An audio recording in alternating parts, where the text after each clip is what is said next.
O Conselho Nacional de Justiça é composto por 15 conselheiros com mandato de 2 anos. E uma das vagas é reservada a um ministro do TST. E quem ocupou essa cadeira no último biênio foi a ministra Maria Cristina Peduzzi. E é com ela que eu converso agora.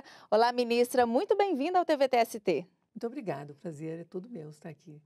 Bom, ministra, a senhora tomou posse no CNJ em abril de 2013. Agora, 2 anos depois, como é que a senhora avalia esse período em que passou à frente do CNJ como conselheira representando o TST? Passou muito rápido, em primeiro lugar. Em segundo lugar, considero que foi enriquecedor para a minha vida profissional.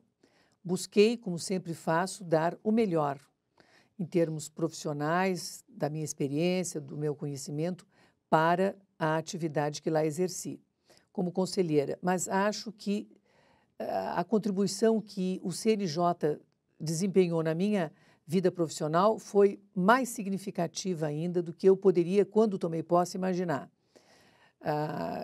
Pude aprender sobre o Poder Judiciário Nacional em todos os seus segmentos. Ter uma visão não da justiça do trabalho apenas, mas uma visão global do sistema de justiça. E não só nos julgamentos, porque a nossa competência constitucional, a competência constitucional do CNJ, ela alcança, né, a fiscalização dos atos administrativos, portanto, fiscalização administrativa e orçamentária do Poder Judiciário e atuação disciplinar dos juízes, mas também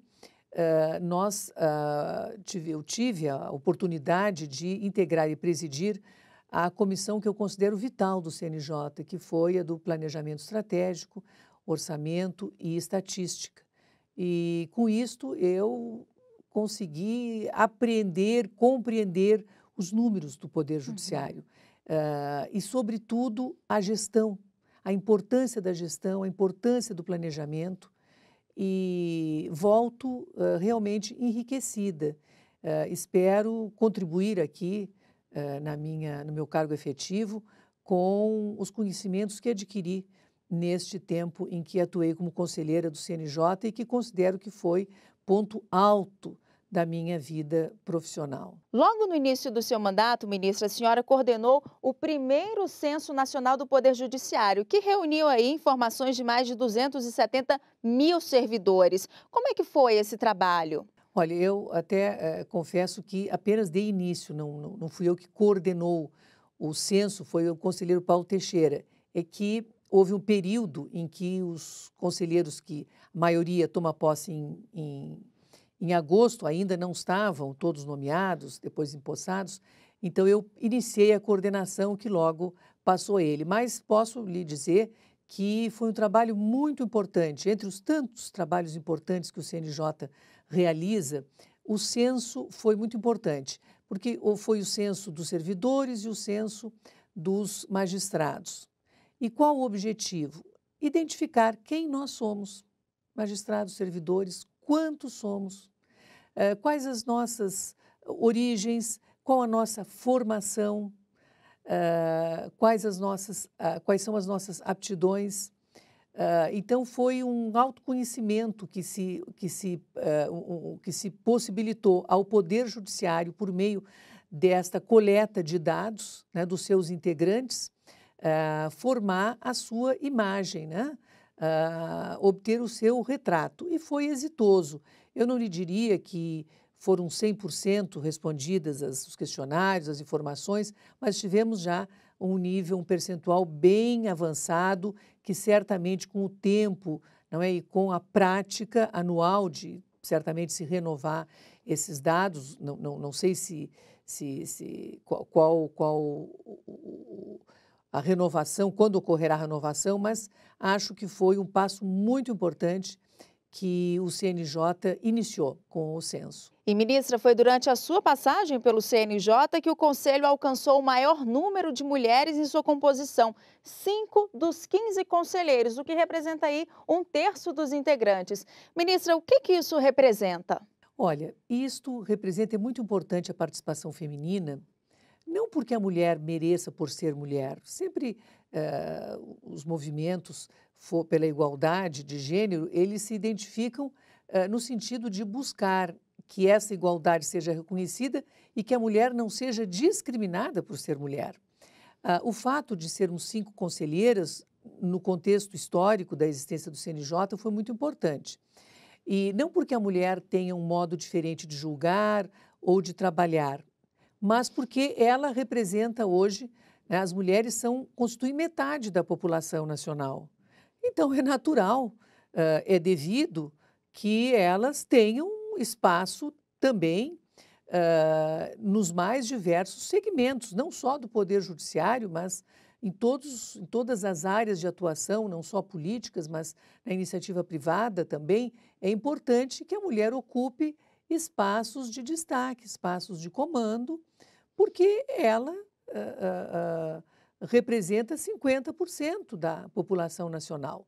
Então, estes passos evolutivos que nós damos, né, digamos, na estatística numérica, eles são importantes porque eles revelam, né, que este reconhecimento ele está ocorrendo, né? E creio que a tendência é aumentar para que nós também, pelo menos 50% dos postos sejam, né, de decisão, né, esses postos decisórios sejam ocupados pelas mulheres. E como é que a senhora avalia essa participação feminina no CNJ? Traz algum diferencial?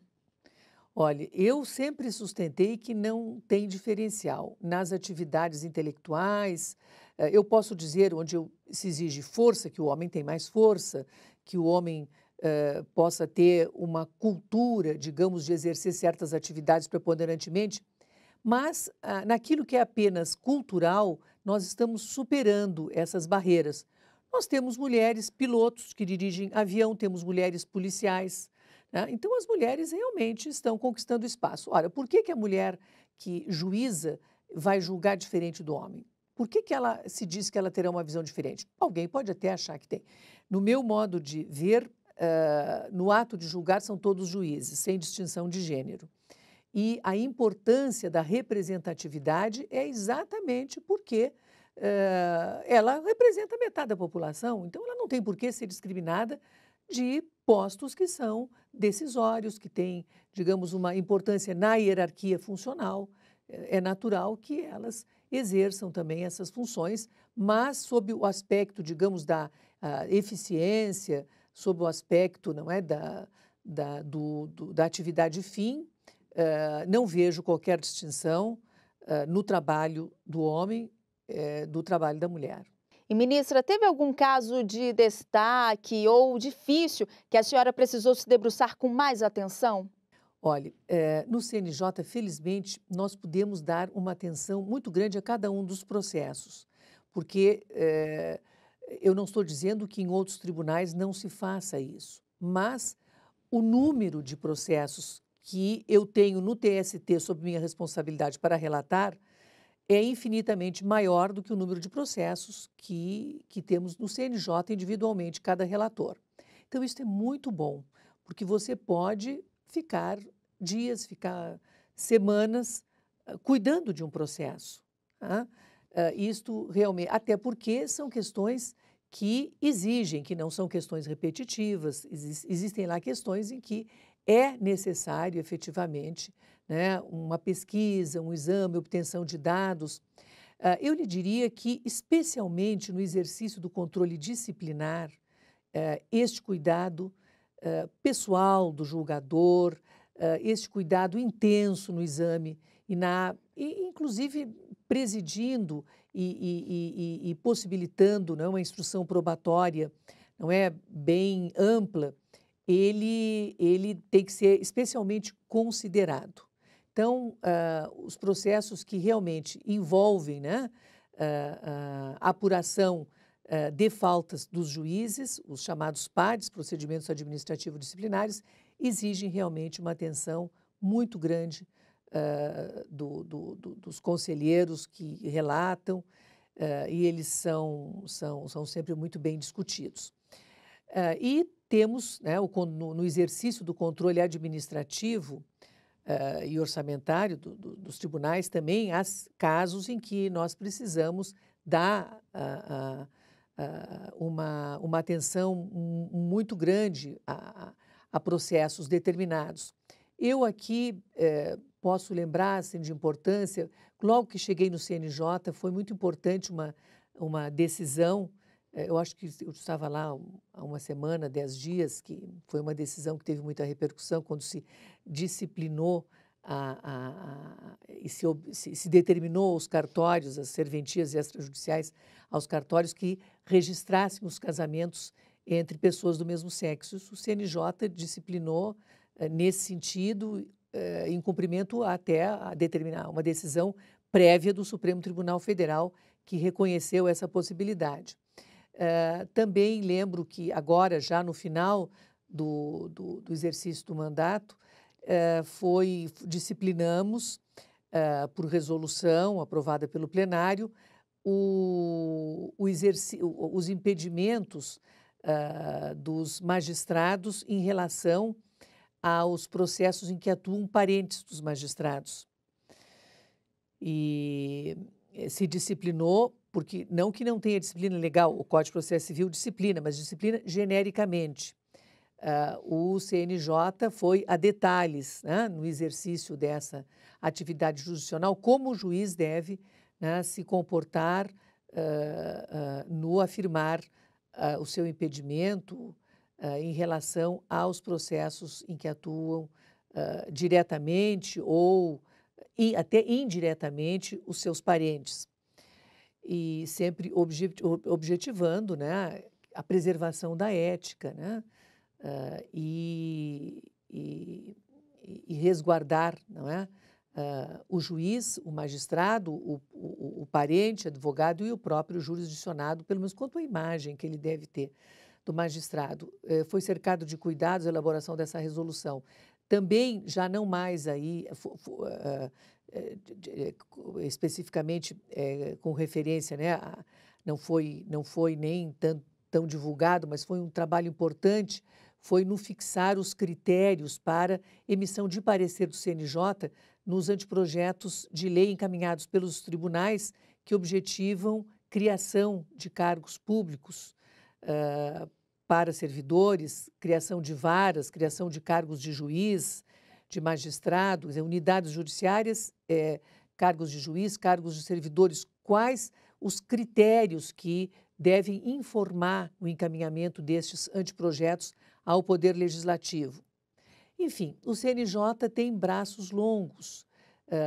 Ele é o incumbido, e aí eu diria que foi talvez o maior destaque que eu possa dar, é que, atuando na Comissão, né, de Estatística, Orçamento e Gestão Estratégica, pude participar na organização dos 2 encontros nacionais do Poder Judiciário e atuar não só no exame, no estudo da pesquisa do Poder Judiciário e ali identificando as dificuldades, né, onde nós podemos melhorar, o que fazer para promover efetivamente os princípios constitucionais, né, da justiça célere e eficiente e, em sequência, estabelecer o planejamento estratégico para os anos subsequentes, identificando, né, por meio dos números, as dificuldades e, muitas vezes, contribuindo para superá-las com ajuda na elaboração de gestões, de uma gestão mais eficiente e, sobretudo, num planejamento, né, a médio e longo prazo que permita superar as dificuldades. Então, eu diria que foram muito importantes os trabalhos realizados pelo CNJ na promoção e na confecção na fixação e na aprovação destas metas que passam, né, para atingir esses objetivos, a coordenar o trabalho de toda a magistratura, quer no âmbito do Poder Judiciário Nacional, quer no âmbito do Poder Judiciário dos Estados. Ministra, e quais lembranças a senhora irá guardar desta atuação? Uma perene lembrança, sem dúvida, de felicidade, porque me enriqueci profissionalmente, de um excelente convívio conselheiros, com a presidência, né, colegas, com os servidores, que é um corpo de servidores excelente lá, que eu convivi no CNJ, muito engajados, realmente um engajamento muito grande, todos assim muito preocupados em que um órgão que ainda é novo, tem 10 anos, né, se imponha efetivamente digamos, operador operador e executor destas atribuições tão importantes que a Constituição lhe destinou quando criou o Conselho Nacional de Justiça. E quem assume agora é o ministro Lélio Bentes. Alguma dica para ele, ministra? Olha, o ministro Lélio Bentes é um magistrado exemplar e tem cultura, tem experiência, certamente ele abrilhantará o CNJ. E o que eu posso dizer a ele é que lhe desejo muitas felicidades. Ele não precisa de dicas, que eu lhe desejo que seja lá tão feliz quanto eu fui. Ministra, muito obrigada pela entrevista. Bem-vinda sempre aqui ao TVT-ST. Muito e até obrigada a próxima. E quero registrar que estou também muito feliz em retornar ao Tribunal Superior do Trabalho, que é a minha casa, né, onde já vou completar no próximo mês 15 anos de judicatura. Estou muito feliz, hoje voltei às atividades na turma, encontrei a minha turma intacta com os mesmos colegas ministros, os mesmos servidores. Estou muito feliz por retornar e sempre é muito bom voltar à nossa casa. E muito trabalho pela frente, né? Muito, muito. Muito obrigada, ministra. Obrigada a você.